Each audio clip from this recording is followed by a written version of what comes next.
We are well over a month away from Nightfall, so I think everybody knows what that means.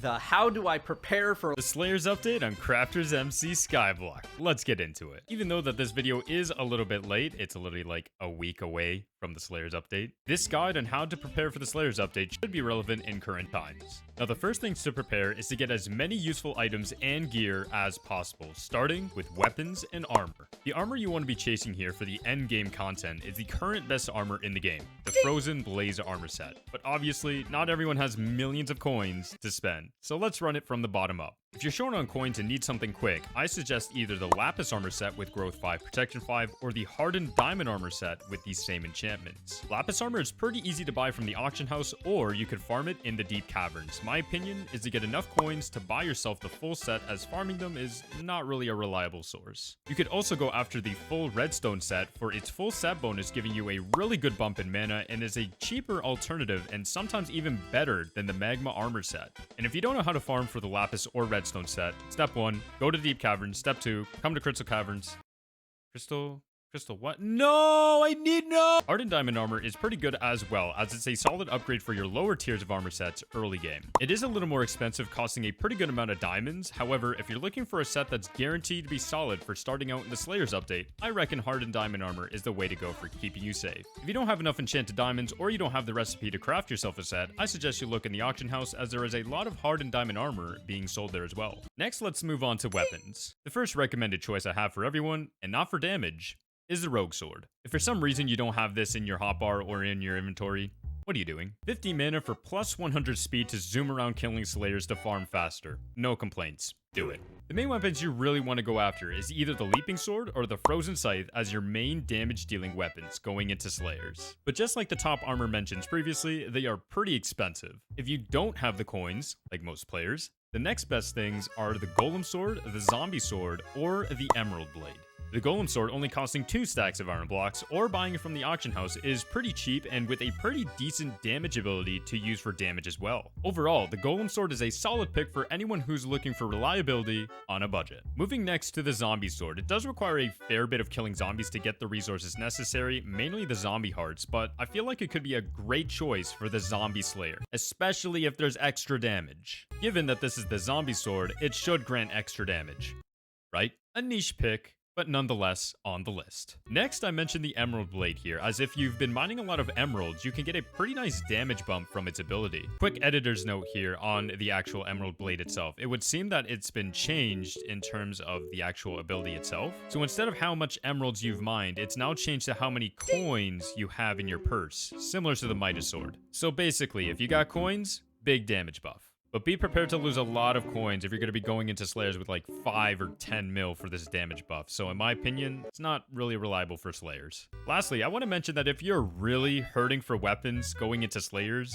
the starter Zombie Sword, the starter Spider Sword, or any sword that's going to do extra damage to any specific mob, dare I say it, is not a bad option. Extra damage against specific mobs can be really helpful, especially that we know that the Zombie Slayer is confirmed. So if you are a new player, head to the Weaponsmith and pick yourself up an Undead Sword. Trust me, if you're hurting, you're hurting. I quickly want to mention, but we know that new armor sets and weapons are coming into the game and might actually be a disadvantage to grind for the items I mentioned. This applies more to new players, but if you can just farm tier 1 zombies for a better armor set from Slayers, do it. It means that if you're new or really badly wanting to farm Slayers but don't have the gear, the starter swords that grant bonus damage to specific mobs, mainly zombies, is a good choice. Moving on from weapons and armor, the next major thing you should be working towards is your talismans, or accessories. Personally, I like talismans better, and they shall be referred as talismans moving forward. Now, with so many of them in the game, you definitely want to grab them all, or as many as you possibly can, but of course, not everyone knows what or how many there are in the server. Now, the first talismans you should be grabbing here are the ones you can easily buy or obtain. Shocker, right? Mainly being the starter talismans. Did you know that you can buy your first talismans at the adventurer NPC in spawn? That's easy talismans for new players to grab and use. The next best method to grab more talismans is to go through your recipe book and see what you can craft. Even myself, I don't have all the necessary talismans I should have, but can easily craft them by looking at what I can craft in the collection screen. Take a peek at what you can craft the talisman, and go down the list. If you can't craft that talisman because you don't have the materials, move on to the next one and come back to it later. Once you look and craft through your entire recipe book from every category, start to work on gathering materials for the ones you need, starting from the least costly. I say this because even though that the talisman may not provide a good buff or intrinsic trait than another talisman, you can still reforge it and gain stat boosts. If you still can't craft or get the talismans you want, the next best place is the auction house. There are many different talismans on the auction house that you might not necessarily have. Take a look at the auction house once in a while to find talismans you don't have to fill your collection. Quick mention here if you haven't already, increasing your talisman bag by collecting redstone is very helpful, as collecting all these talismans will inevitably fill it up. If you don't want to endlessly mine redstone, like myself, setting up a redstone minion is the easiest way to not only get redstone, but for other useful things on the server, mainly super compactors, but to increase your slots without mining yourself. Alright, you now have all the talismans you need. The next step is to reforge them all. I suggest starting from the most rarest to the least rarest, but if coins are an issue, reforge at least a few rare ones before reforging any lower tier ones, as the higher the rarity, the bigger the stat boosts are provided. There are a lot of reforge options. What's the best? Depending on what kind of build you are going for, and in terms of slayers, the reforges you want to go for are strength, health, and crit damage, or crit chance. The reforges include Itchy for strength and crit chance, Shiny for health, Simple, a small boost for everything, Godly for health and crit damage, Forceful for strength, Unpleasant for crit chance, and Superior for both health and crit damage. The reason I say these reforges over any others is because these stats will provide the best stat increases for all players. But like I said, it's what you want to build into at the end of the day. Strength will buff your overall damage. The more damage you put out, the faster the thing dies. I think we can all understand this concept. If health is not an issue for you, I suggest you swap out any health reforges for defense reforges, such as Keen for health, intelligence, and defense, Abrange, small stat boosts for all plus defense, or Pleasant, being the only reforge to focus heavily on defense. Lastly, you have crit damage and crit chance. Crit damage is ultimately how you are able to one-shot mobs in the game. If you aren't getting crit damage, you can't one-shot. Plus, having the chance to crit damage reliably every time is very needed as well. To put it in simpler terms, do you want the thing to die in one hit, or do you want the thing to die in 2 hits? There's a huge difference between the two, alright? If you say that there isn't, you're not a Skyblock player. Moving on. Moving on from talismans, I quickly want to mention hot potato books. Long story short, they provide small stat boosts for any gear you put it on. If you don't have the coins or any hot potato minions, I suggest either farming the potatoes by hand in Fertile Valley when it's summer season, or buy them directly from the auction house. In terms of how many you need, I suggest you hot potato book only what you need, the main armor set and weapon going into Slayers for a total of 5. You shouldn't be using hot potato books on everything, but if coins aren't an issue, go nuts. The next thing you'll want for Slayers is you'll want minion slots. This might be an odd pick, but believe it or not, and if you're subscribed and seen the other videos, subscribe if you haven't already. We know that we are going to be getting new minions. With Slayer bosses coming into the server, it might be possible to see Slayer minions as well, generating useful materials or currency that might be worth having if you're too low of a level to fight against the Slayer bosses yourself. It's a small little mention here, as it's an easy but slow way of getting Slayer related items. Next, you'll want health insurance. This is not a joke. How do you get health insurance, you ask?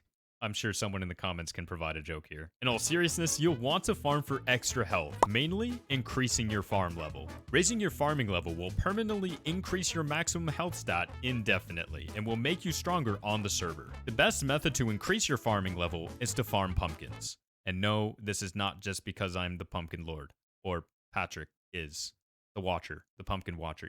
If you've seen my island, you get it. Which leads perfectly into today's sponsorship, Rise of Kingdoms, because I have 50 million power on CraftersMC, which leads perfectly into having spare coins in the bank. If you find yourself grinding all this time before Slayers with a bank balance of only negative 1,500 coins, and now in debt before even Slayers releases, I hope you don't do that, because there's a good reason why you should save at least 25% of what you already have in the bank. if not more. Having spare coins for slayers might be a good idea, as we know new items and upgrades will be coming soon. If a money-making method drops by having a certain new upgrade for a minion and you're not able to buy it because you dropped your entire bank account on a new Frozen Blaze set, that's a rest in peace. So, if you can, don't spend everything before slayers. Alright, now you know what you should be grinding for before slayers. But I hear you asking, how do I get the coins to buy all of this? Let me explain.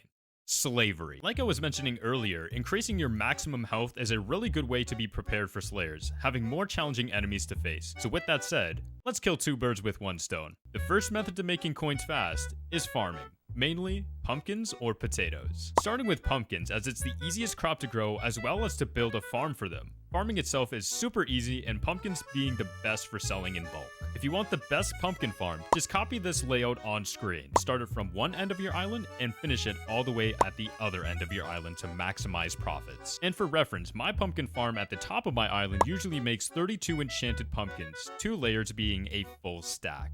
They grow back super fast as well, so it can be reliably farmed with ease. If you don't have time or coins to build a farm, start in Fertile Valley, fall season or winter season for the best pumpkin results. And if you can't farm pumpkins in Fertile Valley or you don't have a farm, the next best option is potatoes. Potatoes are only good if you can get them reliably and convert them into hot potato bugs. Potatoes are best if you're farming them in Fertile Valley or if you have a potato minion farming them for you. If you don't have either, however, building and manually placing down your potatoes in a potato farm is a waste of time. Spend that time building an auto-generating farm like a pumpkin farm or manually farm potatoes while it's in Fertile Valley. Without the methods I listed for potatoes, they are unreliable. Next, we move on to super compactors as a reliable source for coins. Everyone needs super compactors and range from 300 to 400,000 coins in the auction house. You can easily get enchanted cobblestone by manually mining it with an efficiency 5 pickaxe, wearing the full miner set that grants haste 2. You can either build yourself a cobblestone generator on your island or head down to a spot in the deep caverns to get yourself fast cobblestone. If you go into deep caverns, I suggest the stairway at the end of the crystal caverns or at a starting position at the start of the deep caverns itself. The only problem you will run into is the redstone block needed to craft one. If you don't have the redstone to craft them, you can still sell the stacks of enchanted cobblestone for around 20 to 40,000 in the auction house, as people who do have redstone blocks just need the cobblestone. Moving on, let's briefly talk about diamond farming. Now, it may not be a huge deal for diamonds not being particularly useful right now other than diamond spreading, but if Slayers is introducing new armor sets and weapons, we can only assume it's going to be costly. Enchanted diamond blocks will almost certainly be used in crafting Revenant armor alongside its other currencies. Speaking of, I got the Revenant armor early, so I kinda know the recipe. Although we aren't for sure that this is true, me and a couple of friends have already prepared for this scenario to happen. If it does indeed become true, having a large amount of enchanted diamonds or diamond blocks could be really good for selling in the long term. As the making of this video, as well as the days leading up to the update, visit me when you can. I am giving away free diamond spreading upgrades, so you can have that head start. And yes, for everyone that's been asking me, Toasted Tavern will reopen for giving away the diamonds.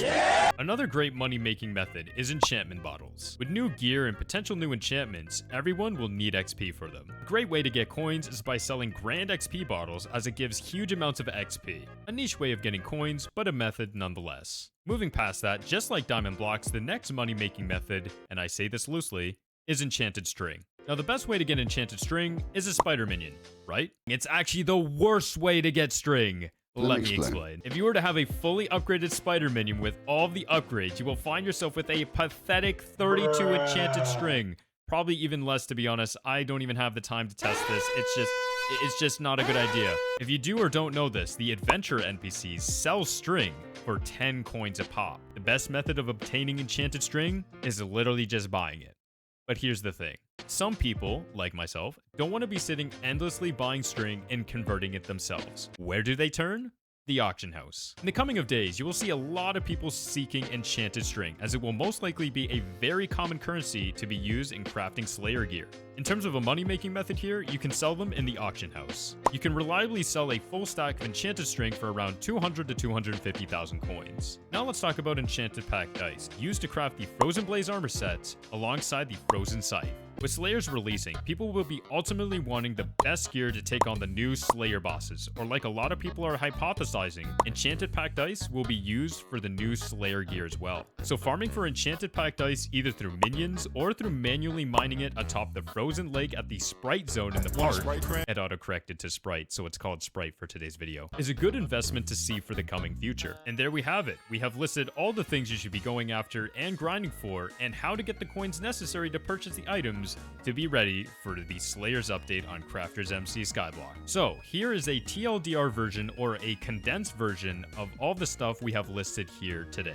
Make sure you grab the best armor set you possibly can, the best damage dealing weapon you possibly can, obtain and reforge every talisman you can get, and lastly, grind for as much coins as possible. You're going to need them. Finally, I want to briefly go over what might potentially be coming in the Slayers update and potentially the future of Slayers moving forward. Starting with the Zombie Slayer. Starting with the Wand of Healing, Mending, Restoration, and Atonement. The item ability for the Wand of Healing being Small Heal. Heal 60 health per second for 7 seconds. This will ultimately be, to my knowledge, the first ever healing ability or item players can receive and craft, excluding the Toast of Restoration being the first ever of a healing ability item or any other special health item players can't normally obtain. Next, we move to the Zombie Artifact, or even all the artifacts consisting of all the Slayers, where it reduces the damage taken from each mob by 15%. This is very likely, as having damage reduction for not only Slayers, but for those mobs in general is really good. Moving next to the Wolf Slayer bosses, as we do know the Spirit Wolves are now going to play a big part in Slayers. Spirit Wolves might play a key role in obtaining these items. Firstly, the Red Claw Talisman, crit chance of plus 1%, being yet another useful talisman. Personally, I would like the Toast Talisman, but that's just my opinion. Next, we have the Weird Tuba, ability Howl. You and 4 nearby players gain plus 30 strength, plus 30 speed for 20 seconds. Mana cost of 150. This would be a really nice ability item to buff your teammates with, and with Slayers demanding you have a team of 3 to defeat them, having an ability item like this would really come in handy for those big boss fights. With this video being as long as it is, I want to lastly talk about the Spider Slayer bosses and their drops or potential rewards coming. Mainly the Flycatcher. We have seen the Plasma Bucket giving a 30% bonus speed buff to minions. However, if we are going to see potential Slayer minions, Flycatchers might be a better alternative to the Enchanted Lava Bucket or to buffing your minions. And there you have it. That is your ultimate guide on how to prepare for the Slayers update coming to CraftersMC Skyblock. Whatever you decide to do with the guide and the information I provided, I hope you prepare well. I'll see you all in the Slayers update. If you want to do everything, cool. If you want to do literally nothing, that's also cool. Thanks for watching. I'll see you next time.